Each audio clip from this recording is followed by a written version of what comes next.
एक घने और हरे भरे जंगल के बीचों बीच एक सुंदर निर्मल नदी बहती है। इसी नदी में रहता है गुड्डू, एक हंसमुख और चंचल ऊद बिलाव, जिसे हर कोई उसकी शरारतों और मुस्कान के लिए जानता है। गुड्डू का जीवन नदी की लहरों के साथ खेलते और दोस्तों के संग मस्ती करते बीतता है। लेकिन इस नदी के एक मोड़ पर छुपा है एक उदास रहस्य, जो गुड्डू की जिज्ञासा को बढ़ा देता है। यहीं से शुरू होती है गुड्डू और नदी के उस उदास मोड़ की दिलचस्प कहानी, जिसमें रोमांच और भावनाओं का अनोखा संगम है। गुड्डू आज एक खास मिशन पर निकला है।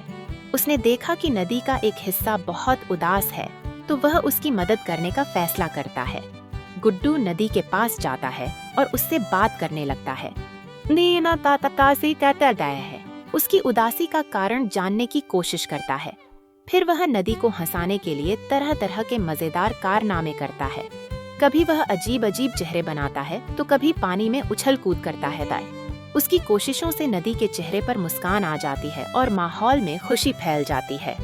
गुड्डू को भी बहुत अच्छा लगता है कि उसकी वजह से नदी फिर से खुश हो गई।